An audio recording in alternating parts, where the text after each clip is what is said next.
총성 없는 전쟁은 산업 분야 또 국제 통상에 딱 어울리는 말인 듯합니다. 미국이 친환경과 첨단 산업, 특히 전기차와 전기차 배터리 분야를 두고 중국을 견제하고 나섰는데요. 비단 중국뿐 아니라 우리나라를 비롯해 여러 국가에도 영향을 미칠 것으로 예상되고 있습니다. 이번 주 산업뉴스인에서 조양준 기자와 함께 관련 내용 살펴보겠습니다. 조양준 기자, 안녕하세요. 네, 안녕하세요. 네. 먼저 미국이 통과시켰다는 법 내용부터 살펴봐야 할 것 같은데요. 어떤 내용인가요? IRA, 즉 인플레이션 감축법은 그 이름처럼 현재 심각한 고물가 상황을 해소하기 위해서 만들어진 법입니다. 이 물가 급등을 주도하고 있는 에너지 위기에서 벗어나 이 에너지 확충을 통한 안보를 강화하고 또 기후 위기에도 대응한다는 내용이 핵심인데요. 그런데 이 가운데 논란을 빚고 있는 부분이 친환경 전환, 조금 더 구체적으로 보자면 전기차 분야입니다. 먼저 미국에서 전기차를 사면 받을 수 있는 보조금이 7,500달러, 약 980만 원가량이라고 하면요. 이 보조금의 절반, 즉 3,750달러를 받으려면 전기차에 탑재된 배터리의 핵심 소재가 반드시 미국 또는 미국과 FTA, 즉 자유무역 협정을 맺은 국가가 원산지어야 합니다. 나머지 보조금 절반을 마저 받으려면 이 해당 배터리의 주요 부품 가운데 미국산 비율이 50%를 넘어야 합니다. 한마디로 요약하면 미국 또는 최소한 미국 경제에 이익이 되는 지역에서 소재를 조달받아 배터리를 생산하라는 의미입니다. 미국 정부는 앞으로 미국산 또는 이 친미국산 비중을 계속 늘려나가겠다는 계획이기도 합니다. 아울러 전기차 완성품의 경우 이 북미에서 조립을 마친 전기차에만 이 보조금을 지급할 수 있다는 조건도 달았습니다. 친환경 전환에서 전기차 비중이 크다는 점은 잘 알고 계실 것이고요. 이에 따라 각국에서 배터리 생산, 나아가 배터리 생산에 필요한 원자재와 부품들을 자국에 유리한 방식으로 조달할 수 있도록 이렇게 하는 공급망 재편의 속도를 내고 있죠. 이런 상황에서 미국이 크게 치고 나갔다, 이렇게 보시면 되지 않나 합니다. 네, 한마디로 미국산이 아니면 안 된다라는 다소 노골적인 법으로 비춰지기도 하는데요. 핵심은 중국에 대한 견제라고 봐도 무방할까요? 이 보조금 지급 요건 가운데 이 미국과 FTA를 맺은 국가라고 이제 콕 집어서 제한한 점을 보고 짐작을 하셨을 텐데요. 미국과 중국은 FTA를 맺고 있지 않죠, 현재. 그렇다고 중국이 미국에 경제적 이익을 주는 나라냐? 그렇다고 보기도 힘듭니다. 무역만 놓고 보더라도 중국은 미국에 수출을 많이 하는 반면 수입은 적게 하는 구조이죠. 이것이 이른바 미중 무역 분쟁을 촉발시킨 원인이기도 하고요. 즉, 친환경 전환과 첨단 산업의 핵심인 전기차에서 중국이 앞서 나가는 것을 그대로 보고 있지 않겠다는 것이 미국이 이번 인플레이션 감축법을 통해 내놓은 메시지라고 봐야 할 것입니다. 실제로 전기차 배터리 시장에서 중국은 선두주자이죠. 세계 1위 전기차 배터리 업체는 바로 중국의 CATL, 중국식으로는 닝더스다이입니다. 세계 배터리 시장에서 중국의 점유율은 작년 기준으로 48.7%, 즉 절반에 육박했습니다. 중국의 작년 배터리 수출 실적은 1년 전인 2020년보다 무려 415% 이상 급등한 데 반해 미국은 같은 기간 수출이 24%가량 오히려 줄어들었습니다. 이 미국의 위기감을 실감케 하는 대목입니다. 네, 전기차만 그런 것이 아니잖아요. 이른바 반도체를 놓고도 이 G2의 다툼이 점입 가경에 이른다고 하는데 관련 내용도 설명 부탁드립니다. 인플레이션 감축법보다 앞서서 지난달 이 미국 의회를 통과한 법 가운데 하나가 반도체 산업 육성법이죠.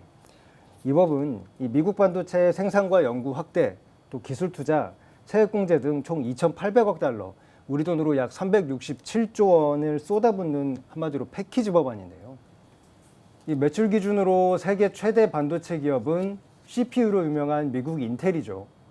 그러나 위탁 생산, 즉 파운드리부터 시스템 반도체에 이르기까지 현재 미국은 삼성전자를 보유한 한국, TSMC라는 기업을 가진 대만에 비해 그 경쟁력이 많이 떨어진 것이 현실입니다. 이 상황을 뒤집기 위해 미국이 대규모 보조금을 들여 자국 반도체 산업 육성에 나선 것이죠. 그런데 미국은 여기에도 중국 견제 장치를 포함시켜뒀습니다. 이른바 가드레일 조항인데요. 이 반도체 산업 육성법은 미국의 반도체 공장을 짓는 기업에 이 세액공제 혜택을 제공하도록 규정하는데 대신 미국 정부의 지원을 받은 기업은 향후 10년간 중국의 반도체 투자를 금지하도록 했습니다.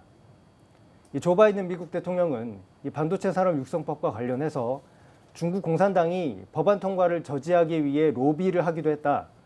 미래 반도체 산업은 미국 안에서 진행될 것 이렇게 발언을 하기도 했습니다.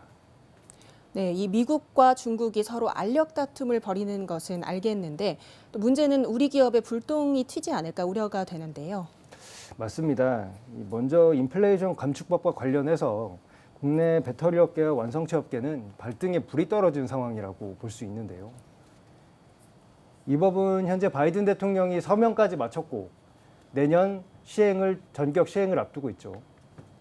이 문제는 현대차 등 국내 업계의 미국 전기차 생산이 초기 단계라는 점입니다.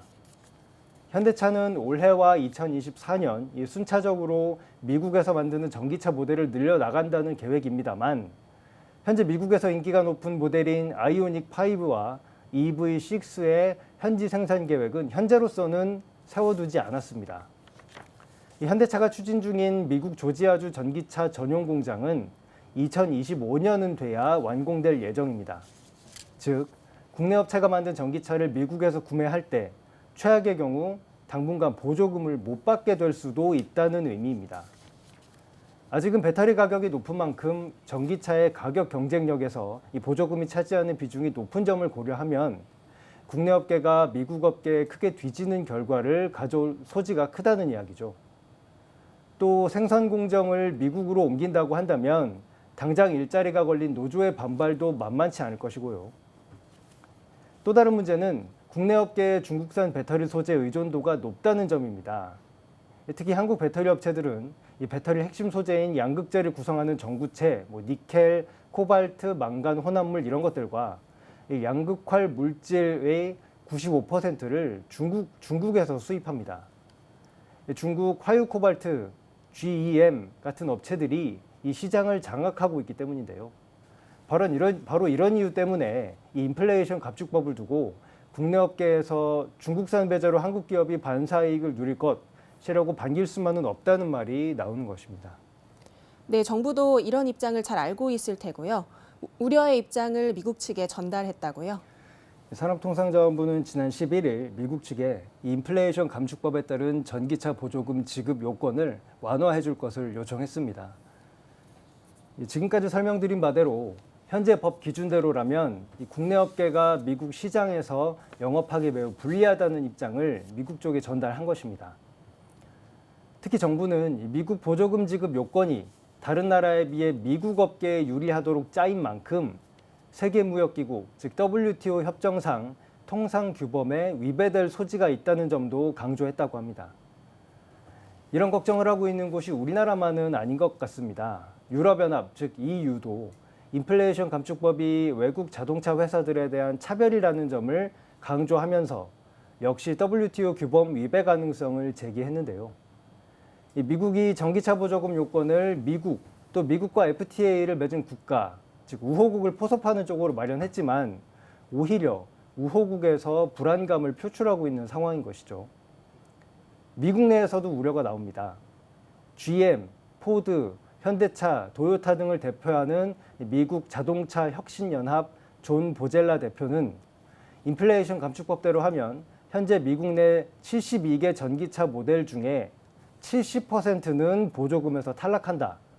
그 어떤 전기차도 완전한 보조금을 받을 수 없다. 이렇게 지적을 하기도 했습니다. 특히 자동차 업계가 미국 중서부와 동남부를 중심으로 광물 조달을 위한 많은 투자를 하고 있지만 공급량이 하룻밤 사이에 확 늘어나는 일은 불가능하다는 우려도 덧붙였습니다. 미국 안팎에서 이 인플레이션 감축법에 대한 걱정이 쏟아지고 있는 셈입니다.